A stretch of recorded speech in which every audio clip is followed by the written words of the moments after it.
When I was growing up in eastern North Carolina, when I was about 9 years old, my grandfather took me down to the cotton mill where he worked. Over in one corner of that cotton mill was a wall. My grandfather referred to it as a wall of honor. As I looked at the wall, to me as a 9-year-old, all I could see was name after name after name. Finally, my grandfather took that moment to explain to me that these were the folks in our neighborhood when our nation came under attack in 1941. They stood up and said, "Take me." And, they were people from all walks of life. They were the sons and daughters of those who worked in the cotton mill as well as some of those that worked there. They were just normal folks answering their nation's call. As I looked at those names, he pointed out a few. There was my father's name, my uncles, several of my cousins. And on was the names of the different people that lived right across the street, down the road, and just in the neighborhood. And finally, as we kept talking about this, I looked at my grandfather and I said, I noticed some of those names have stars beside them. I said, what does that star stand for? And kind of with a lump in his throat and a tear in his eyes, he said, they're the ones that made the ultimate sacrifice for the freedoms that we enjoy today. When you fast forward to my generation, we have a wall with over 58,000 stars of those who made the ultimate sacrifice for the freedoms that we enjoy today. Of those, over 1,600 are still waiting to be accounted for. They joined some 83,000 other Americans still waiting for their homecoming. The ones we honored with this table over here today. They're the ones that do not have closure. I'm happy to report that nearly on a weekly basis, remains are identified all the way back to World War II and giving families closure for what they have done for our nation. I started here at Lackland nearly 55 years ago. I was brought in here in the middle of the night, and it turned out to be Thanksgiving morning. And I guess that just like you, I learned the first thing I knew about the Air Force. I realized that recruiters, weathermen, politicians, and used car salesmen that all graduated from the same school. My recruiter sent me to Lackland, this little place here with one change of underwear, and when I arrived here on Thanksgiving morning, the Air Force was on a 4-day vacation. And you might say that after 4 days with one change in underwear, we became a smelly bunch. I was very fortunate due to my size. I needed additional exercise, so I was made into a road guard. And one of my friends that I had met on the airplane when we were coming to Lackland, his eyes were just a little offset, so the TI thought he could see in two directions at once, so they made him a road guard too. I completed my basic training here, and right after Christmas I traveled up to Shepherd Air Force Base, and I got introduced to the Air Force administrative portion as we stood there, and the first sergeant called out all the names. When he got done, I was still standing there. He said, "Who are you?" And I said, "I'm Airman Robinson." He said, "Well, you're not supposed to be here." And sure enough, I got the pleasure of picking up cigarette butts and rocks for the next 2 weeks while they figured out why I was at Shepherd. And eventually I got into class, and next thing you know, they came around and brought a dream sheet and said, "Where would you like to go?" And I said, "Well, gee, it'd be fun to go to Alaska." So naturally, I filled out my dream sheet for Alaska, and when the assignments came down, 3 of my classmates went to Alaska, and I went to Altus, Oklahoma. After a few months there, I got this invite to Korea. And again, at a certain point in Korea, they put another dream sheet in front of me, and so I just wrote anywhere USA on it and handed it back in. Wrong. I ended up in the chief's office, and the chief was telling me all this good things about, you're coming off a remote tour, you got a good chance of getting what you want, and said, and so with his guiding hands, I filled out my dream sheet, realizing that what Will Rogers had said many years ago. There's lies, there's damn lies, and then there's statistics. And sure enough, when I filled out my dream sheet with the help of the chief, and it included Seymour Johnson as my base of choice, Florida as my state of choice, and the Southeast as my area of choice. And when my assignment came down, it was Grand Forks, North Dakota. So I knew that the Air Force and I were on the same frequency at that point in time. And next thing you know, when I arrived at Grand Forks, they said, "Oh, do you realize that we'll be closing in the next 3 months, and you need to think about where you'd like to go from here?"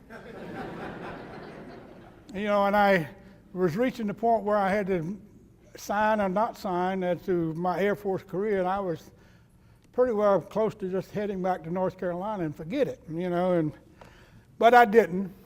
And next thing you know, they come down and they said, "Hey, we got this thing going on in Southeast Asia.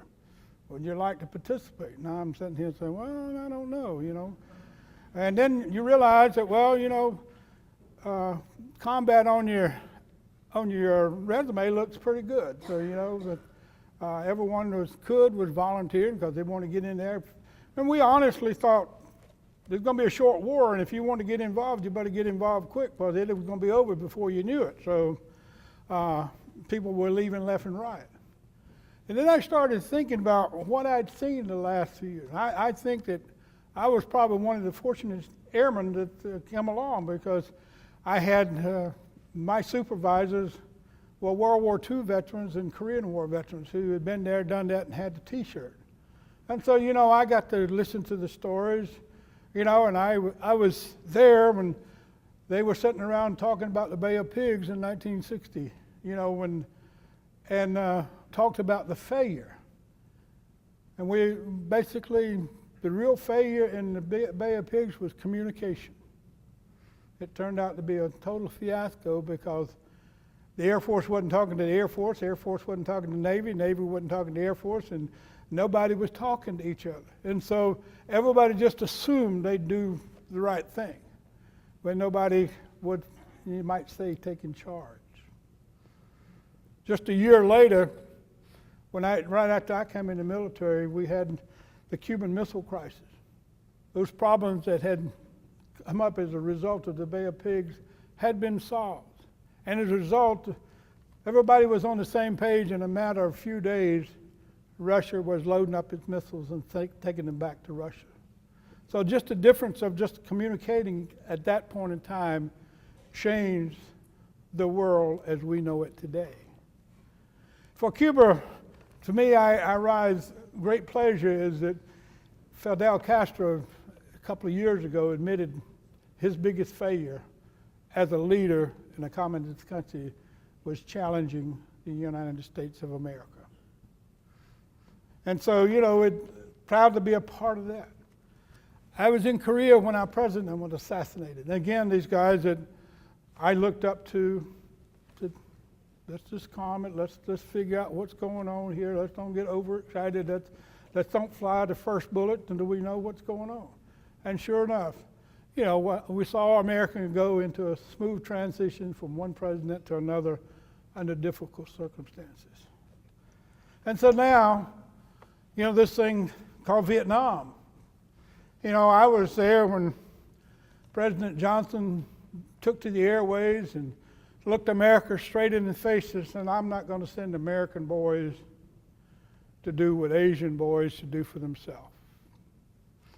Of course, I admit that's the last Democrat I ever voted for.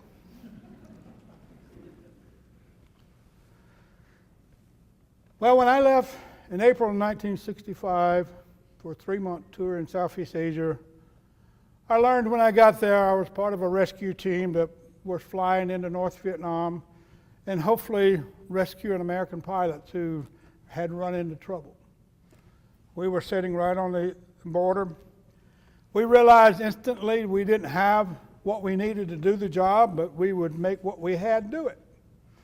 And most of you have run into that in your careers. Sometimes you got a job, you got to figure out how to do it with what you have and go from there. We didn't have an armor-plated airplane, so we took an LBR airplane, which stood for Local Base Rescue, and we made it into a combat airplane with a piece of quarter-inch steel underneath the pilot and co-pilot seat, and we sat on our World War II flak vest in the back. But we were ready to go to war, do our part. We didn't have the fuel range that we needed, so somebody else put up the brains, and we come up with the idea, and we ended up with a simple in-flight refueling, which consisted of a 55-gallon barrel, two quick disconnects, and a garden hose. And we went to war. You know, as a crew chief, that was one of my responsibilities, is once we burn off enough fuel, is to drain the fuel into the tank and go from there. Retrieve the quick disconnects and the garden hose and get rid of the 55-gallon barrel. So in the unofficial history book, I get credit for 2 bombing runs over North Vietnam with a 55-gallon barrel. We were excited after we got to the end of our 3 months. The Air Force had bought the new CH-3, and they were going to make a combat rescue airplane out of it. And so we were excited as we put those airplanes together. We would work side by side to get those airplanes flyable. And lo and behold, the next thing you know, it had problems. The Air Force thought they had bought the perfect airplane, so therefore it would be easy transition and go on from there. Well, they were so confident they had not made arrangements for replacements for we 43 guys. So we were essentially extended for the duration. And we flew along with the CH-3s. When they weren't available to fly, we flew, and vice versa. And you might say on the 20th of September 1965, starting the 6th month of my 3-month TUI, my life changed forever. I, along with my pilot and the co-pilot and a rescue man and another airplane, we were the low bird and they were the high bird, and we flew in North Vietnam. Pilot had made it out of what we considered the unsafe area, and he was basically in a safe area, we thought. And so therefore it was just an easy pickup, just go in and pick him up. As we approached him, we were able to establish radio contact, and as we were descending down and it reached a hover, and we're sitting there, and the reason I know we were 90 feet off the ground is the last 10 feet of the cable on the 43 is painted red, and so I'm holding red cable, so I know I'm at my max as far as being able to get close to the pilot. And as he was getting into the sling, all hell broke loose. In a matter of split seconds, you might say, the airplanes that were supporting us took hits in the rocket pod, and I remember the last transmission, unauthorized dispose of your ordnance in the local area. You see, the war at that particular time was being managed from the basement of the White House, and we couldn't do anything without proper authority. So they bounced out and had to go out to the ocean to drop their explosives rather than use them where we were. It was a choice to be made. Do we continue to rescue? Do we call off? Or what do we do? Well, when you're looking at the eyes of another American that's looking at you with hope, you know what you do. And we continued our part, and next thing you know, we started taking enemy fire. And fortunate for we were on the side of a hill, and we were taking hits from the top. And as the engine, the transmission, and the rotor blades was acting as a shield for us, and so rather than the bullets going in us, they went into the airplane, and we tumbled to the ground and fell about 90 feet below. We all survived, and the pilot was kind of sitting there when we got there, and he looked at us and said the place was infested. And now our point was to escape and evade, and so we had just moments to get out of there. And we were able to get far enough away where felt we were safe. We got separated, myself, the pilot, and Black. We stayed together, but the co-pilot got separated from us as well as the pilot we were trying to rescue. And we made it probably a half a mile away from the airplane, realizing that it was very light outside and we were starting to get into not so heavy area, so we decided to hide, and we were hiding out waiting for darkness. And as we were laying there waiting for the shadows to extend, the next thing you know, we started seeing the Vietnamese, and we realized we may be in trouble. And eventually, as they passed back and forth, next thing you know, we looked up and there was probably 75 to 100 standing there with everything from machine guns to machetes. And the words of my pilot at that point was, "Live to fight another day." Once they captured us, we were taken to the local village. We were put on public display as though we were a prize trophy, you know. And at first we started out and we were just being met by the Vietnamese, and it was just a kind of a meet and greet, you might say. Next thing you know, a blowhorn came in, and next thing you know, they were just beating the hell out of us. And they'd take us and move us out. And this went on for several different villages as we were being paraded around for a couple of days, and with the same event and same outcome. One day, probably the most frightening point that I encountered during that period of time was they took me out. I was blindfolded, and my feet were tied together where I just kind of walk in a shuffle, you might say. And eventually I arrived and I was placed and kneeled down in front of what looked like to me a freshly dug grave. And I honestly thought my days on this earth were over. One Vietnamese started reading like he was reading a proclamation. Sounded like he was reading my charges. Sounded like he was going through the whole process of charges, didn't been found guilty, and now it looked like an execution. And as I knelt out, I could see from the shadow someone was behind me with a weapon. And at that point, I prayed and prayed and prayed. And then, as it reached a certain point, a distant voice, and he had said something else. And the next thing you know, the guards came up and lifted me back up and took me back to my cell. And that was the changing point of what I felt my future would be, because I felt like they had had the opportunity to dispose of me at that particular point, and for some reason they chose not to. And I left from that point, and eventually I was turned over to the regular army and went through a torture session, or confession, I mean, you might say, and then eventually I arrived in the Hanoi capital.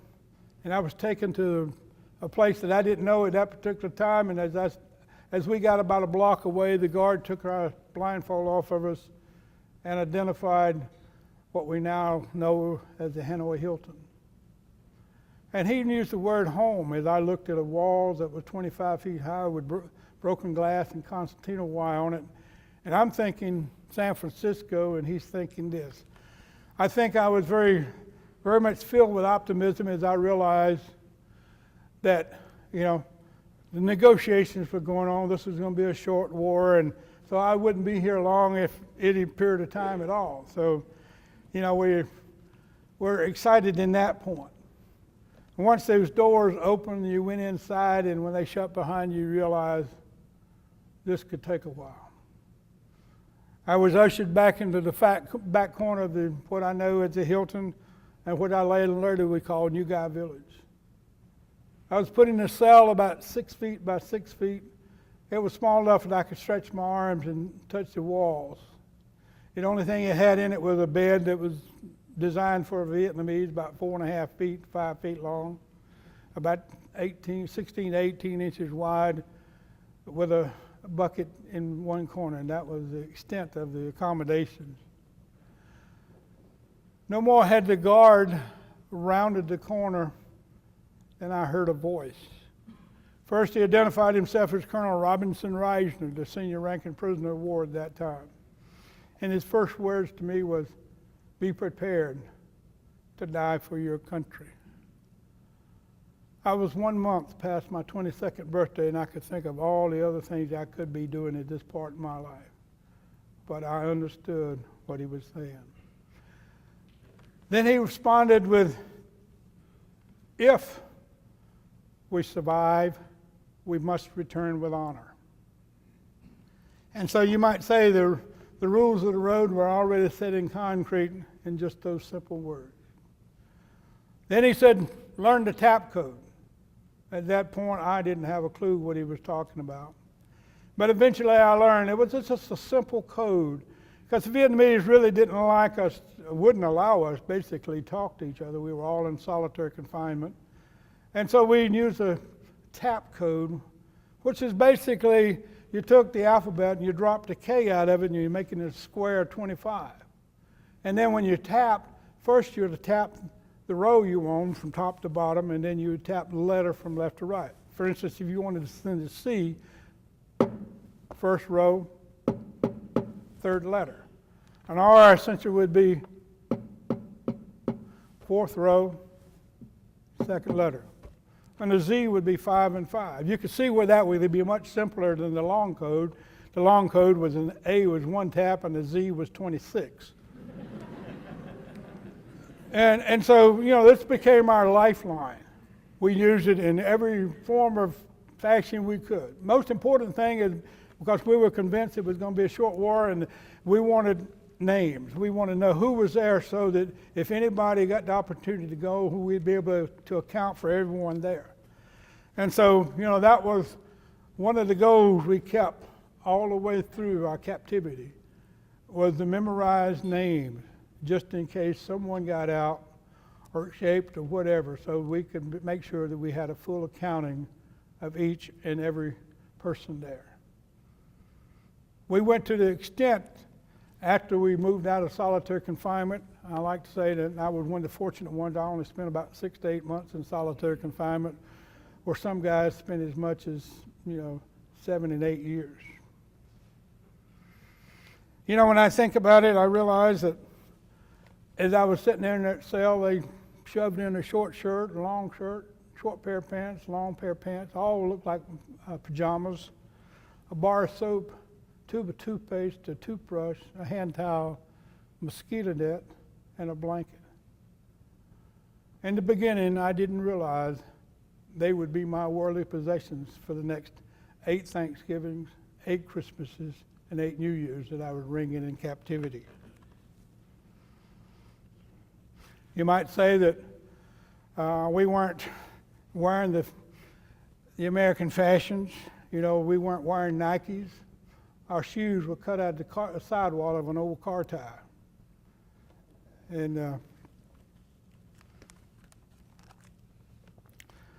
But we were together in spirit, you might say, even though we were separated by many walls. One of the things that kept us going is that we would contact new shoot downs, and the comments were the war can't last 3 more months, we'll be out of here before Christmas.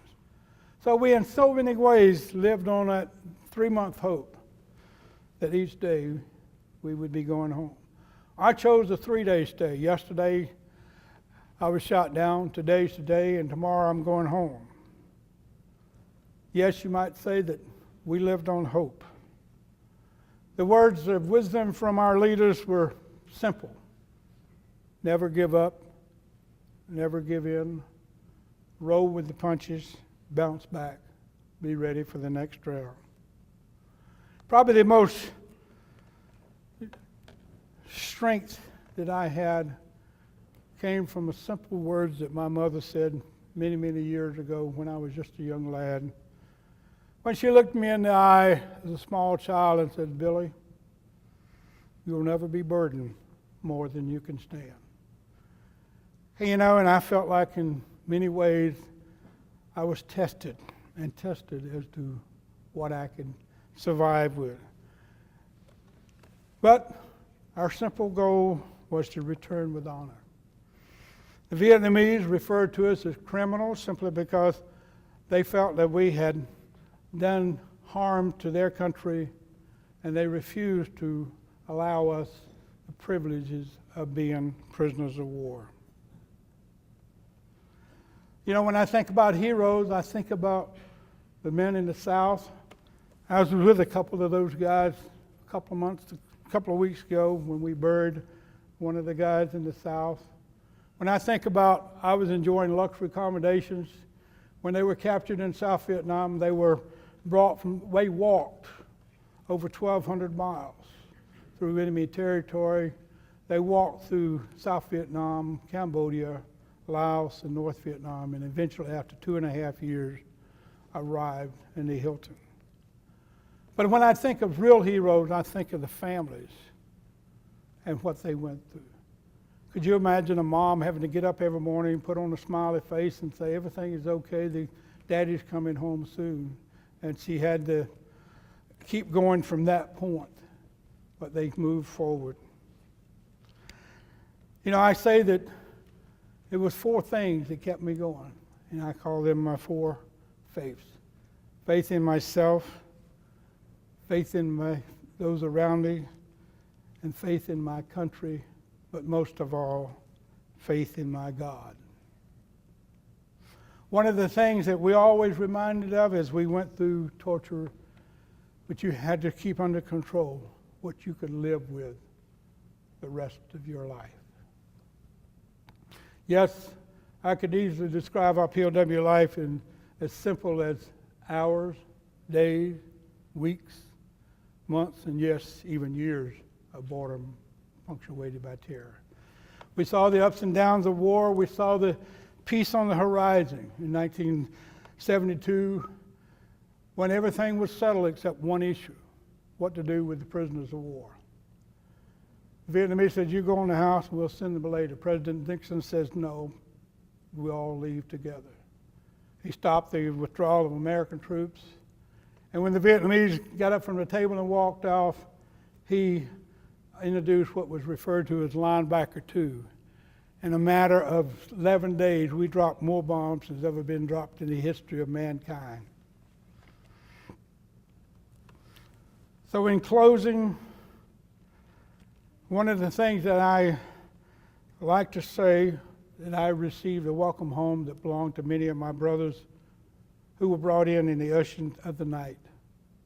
But when I realized that as a nation, we forgave those who ran before we stood up and said thank you to those who served. Me personally, only 1 out of 5 aircrew members shot down over Southeast Asia survived. So I can truly say I'm one of the luckiest men alive. You know, as I say,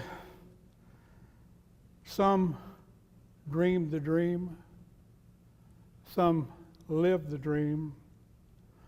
Our armed forces defend the dream. God bless the defenders of the dream. Thank you.